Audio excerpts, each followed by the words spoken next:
নমস্কার বন্ধুরা, গোলুস কিচেনে আপনাদেরকে স্বাগত জানাই।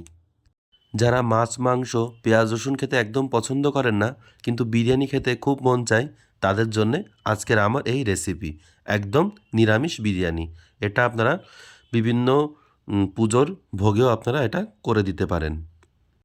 একদম সহজ পদ্ধতিতে, একদম সহজভাবে আপনাদেরকে আমি দেখাবো। তাহলে চলুন কথা না বাড়িয়ে মেন রেসিপিতে যাওয়া যাক। সবার প্রথমে আমি এখানে 500 গ্রাম পরিমাণে বাসমতি চাল নিয়ে নিয়েছি। এবার এটাকে খুব ভালোভাবে ধুয়ে নেব।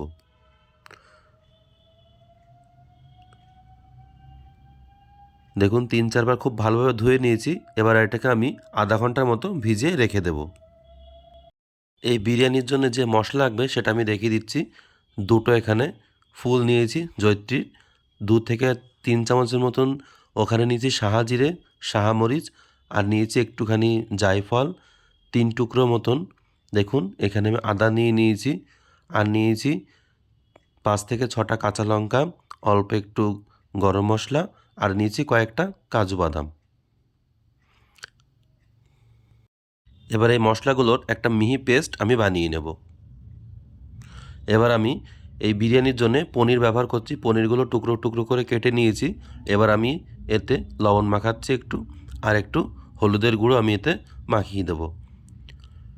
এটা মাখানো হয়ে গেলে একটু হালকা করে ভেজে নেব।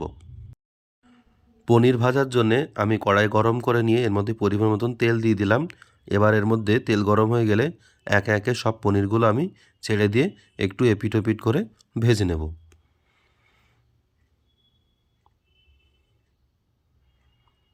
দেখুন আমার সবকটা দেওয়া হয়ে গেছে। এবার এক পিঠ ভাজা হয়ে গেছে। এবার আমি উল্টে অপর পিঠটাও ঠিক এমনভাবেই ভেজে নেব। আমার পনির ভাজা কমপ্লিট। এবার আমি পনিরগুলোকে এক এক করে তুলে নেব।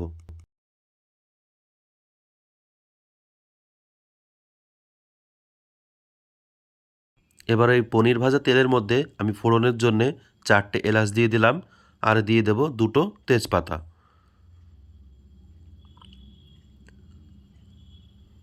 এবার তেজপাতাটা আমি একটুখানি উল্টে ভেজে নেব।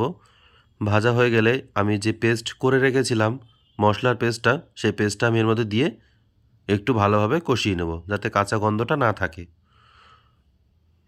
দেখুন বেশি সময় একদমই লাগে না, খুবই অল্প সময় লাগে। মিডিয়াম আঁচে আমি এবার এটাকে কিছুক্ষণ ভেজে নেব।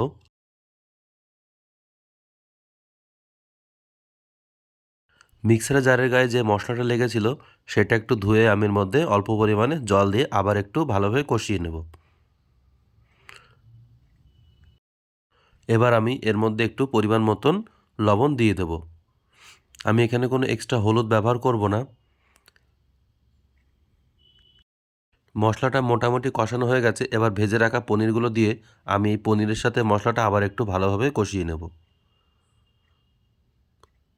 দেখুন এবার আমি এর মধ্যে কিছুটা পরিমাণে জল দিয়ে একটু ভালোভাবে ফুটিয়ে নেব। দেখুন এটা ফুটছে। 2 থেকে 3 মিনিট আরও ফুটিয়ে আমি পনিরগুলোকে আলাদা করে তুলে নেব।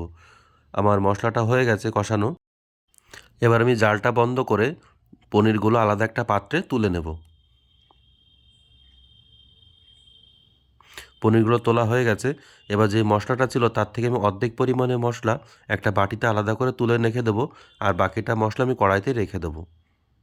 দেখুন আমি তুলে নিয়েছি। এবার যে চালটা ভিজিয়ে রেখেছিলাম সেই চালটা দিয়ে আমি ভাত রেডি করে নিয়েছি। 85% মতো আমি সেদ্ধ করে নিয়েছি, আর বাকিটা একটু বাকি রেখে দিয়েছি, কারণ আমি এটা ভাপে বসাবো। এবার এই চালটা আমি উপর থেকে দিয়ে দিলাম, দিয়ে একটু ছড়িয়ে দিয়ে উপর থেকে আমি অল্প অল্প গ্রেভি দিয়ে দিলাম। দিয়ে এবার আমি এরপরে পনির দিয়ে দেবো। 4টে মতন পনির আমি এখানে উপরে দিয়ে দেবো। দিয়ে আবার আমি কিছুটা পরিমাণে ভাত দিয়ে ঢাকা দিয়ে দেবো। ঢাকা দেওয়ার পরে আবার আমি তার উপর দিয়ে মশলাটা একটু ছড়িয়ে দেবো। দেখুন খুবই সহজ একদম। দিয়ে আবার আমি পনির কটা সব কটা দিয়ে দেবো এর মধ্যে। দিয়ে আবার ভাতগুলো আমি দিয়ে দেবো। দিয়ে এগুলোকে ঢেকে দেবো। এটা বেশ চেপে চেপে করবেন না, কারণ চেপে চেপে করলে কিন্তু ভেপারটা ভালো হবে না। একটু আলতো হাতে করবেন। বাকি যে মশলাটুকু ছিল সেটা আমি উপর দিয়ে দিয়ে দেবো। দেওয়া হয়ে গেলে এর মধ্যে অল্প একটু নুন আমি ছড়িয়ে দিলাম। মনে হচ্ছিল আমার একটু নুন কম, যদি নুন ঠিক থাকে তাহলে দেওয়া লাগবে না। এবার আমি অল্প একটু গোলাপ জল আর একটু কেওড়া জল এর মধ্যে দিয়ে দেবো। এরপর আমি এর উপর দিয়ে কয়েকটা পরিমাণে কিশমিশ ছড়িয়ে দিলাম, আর একটু 2 চামচ পরিমাণে আমি এর মধ্যে ঘি ব্যবহার করব। আর এখানে দুধের মধ্যে আমি কেশরী রং গুলে রেখে দিয়েছিলাম, দিয়ে উপর দিয়ে এবার আমি এটা দিয়ে দেব। এবার আমি এটা ঢাকা দিয়ে মোটামুটি 20 থেকে 25 মিনিটের মধ্যে রেখে দেব একদম লো হিটে।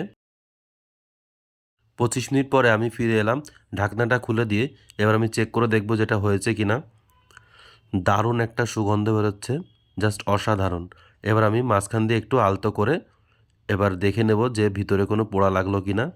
একদমই লাগেনি, একদম সব ঠিকঠাকই আছে।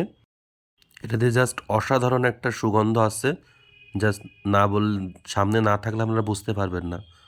এবার এটাকে আমি 10 মিনিট মতো ঢাকা দিয়ে রেখে দেব, এমনি নর্মাল, কোনো আঁচ দেব না।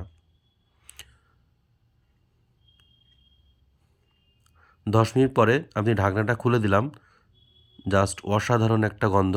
এবার আমি এটাকে উল্টে পাল্টে একটু মিশিয়ে নিয়ে আলাদা একটা পাত্রে তুলে নেব।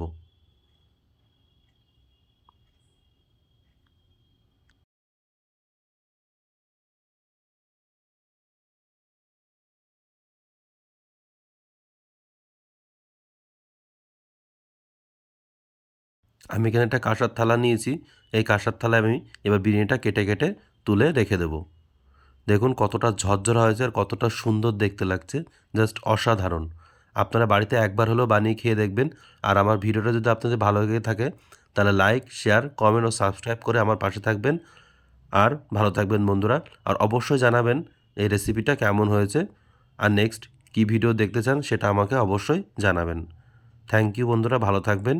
প্রথম থেকে শেষ পর্যন্ত দেখার অনুরোধ রইল।